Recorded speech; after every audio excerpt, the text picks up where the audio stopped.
கர்த்தருடைய பரிசுத்தம் மகிமையுண்டாவதாக. ஒரு நல்ல வார்த்தை. உங்களை அற்பமாய் நினைத்து உங்கள் சந்ததியை அழிக்க நினைத்தவன், உங்களை அற்பமாய் நினைத்து உங்களை குடும்பத்தோடு அழிக்க நினைத்திருப்பாங்க. உங்களை வேறு இல்லாமல் ஆக்கி நினைப்பாங்க. உங்கள் மேலே பொறாமை இருக்கலாம், அல்லது உங்கள் சகோதரர் உங்களை அடிச்சுன்னு நினச்சிருக்கலாம். யார் வேணாலும் அலுவலகத்தில் பார்த்தீங்கன்னா போட்டியினால அவன் அடிச்சுன்னு நினச்சிருக்கலாம். கர்த்தர் சொல்ற அதுக்கு விட மாட்டேன். யார் அழிக்க நினைத்தாங்களோ அவங்க தான் அழிக்கப்படுவாங்க. வாசிப்போம். எஸ்தர் எழுதின புஸ்தகம் 3ஆம் அதிகாரம் 6ஆவது வசனம் பாருங்க. ஆனாலும் மொர்தெக்காயின் மேல் மாத்திரம் கை போடுவது அவனுக்கு அப்ப காரியமாக கண்டது. மொர்தெக்காயின் ஜனங்கள் இன்னார் என்று ஆமான அறிவிக்கப்பட்டபடியால் அவன் ராஜ்யம் இங்கு இருக்கிற மொர்தெக்காயின் ஜனமாகிய யூதரையெல்லாம் சங்கரிக்க அவன் வகை தேடினான். நினைக்கலாம் உங்களை அழிக்கணும்னு பிளான் பண்ணலாம். ஆனா உங்களை அழிக்கணும்னு நினைக்கிறவன் அழிந்து போவான். நமக்கு எல்லாம் தெரியும்.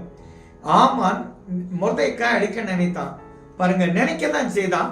அடுத்த கர்த்தர் 6ஆவது அதிகாரத்துல அவன் நினையாத ஒரு பவனி, ராஜ பவனி, இங்க உங்களை அழிக்க நினைச்சா கர்த்தர் உங்களுக்காக அந்த ராஜாவாய் ஆகேஸ்வர தூங்க விடாம இருந்தது போல உங்களுக்காக ஒரு நல்ல மனிதனை தூங்க விட மாட்டார். அவனுக்கு தூக்கம் கலைஞ்சு இவனை உயர்த்தனா. நான் சொல்றேன், நீங்க என்றைக்கோ செய்த நன்மை என்று உங்களுக்காக பரிந்து பேசும். மொர்தெக்காய் அன்னைக்கு செய்த நன்மை ஆகாசுடைய தூக்கத்தை கலைச்சார். அவனுக்கு ஊர்வலமாச்சு. இப்ப பாருங்க, அவன் முக்காடிட்டு இருப்பானா. உங்களை அழிக்க நினைக்க வெட்கப்பட்டு போனான். அதோடு மட்டும் இல்ல, அவனை தூக்கிட்டாங்க. தூக்கு மரத்தை அவன் உண்டாக்குனான். அந்த இடத்துல அவனை தான் தூக்குனாங்க. நான் சொல்றேன், உங்க அலுவலகத்தில் இருக்கிற காரியத்தை நினைத்தோ பக்கத்தில் இருக்கிற சூழ்நிலையத்தை கவலைப்படாதுங்க. உங்களை யார் அழிக்கணும்னு நினைச்சாங்க அவங்க அழிப்பாங்க. சில சபையில இருக்கலாம், சர்ச்சஸ்ல இருக்கலாம், பொது இடத்துல இருக்கலாம், வேற இடத்துல அலுவலகத்துல இருக்கலாம், அல்லது சுற்றி நீங்க இருக்கிற இடத்துல அவங்களை அழிக்க நினைக்கலாம்.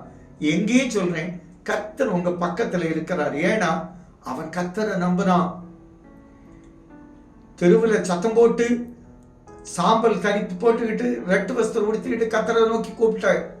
இதே போல உங்களுக்கு சோதனை வந்தவுடனே கர்த்தரை நோக்கி கூப்பிட்டீங்கன்னா கர்த்தர் இந்த காரியத்தை உங்களுக்கு செய்வார். எங்களெல்லாம் தகப்பனே, ஆண்டவரே, எங்களை யாரும் அழிக்க விட மாட்டீங்க. எங்களுக்கு உயர்வு எப்படி மொர்தெக்காய்க்கு 2ஆவதாய் உயர்த்தப்பட்டானோ அதே போல ஆண்டவர் இந்த சத்தியத்தை கேட்கிற ஒவ்வொரு பிள்ளைகளையும் பூமியின் உயர்ந்த இடத்துல 2ஆவதாய் உயர்த்தி ஆசீர்வாத நன்மை செய்ய வேண்டும். நல்ல பிதாவே, ஆமென்.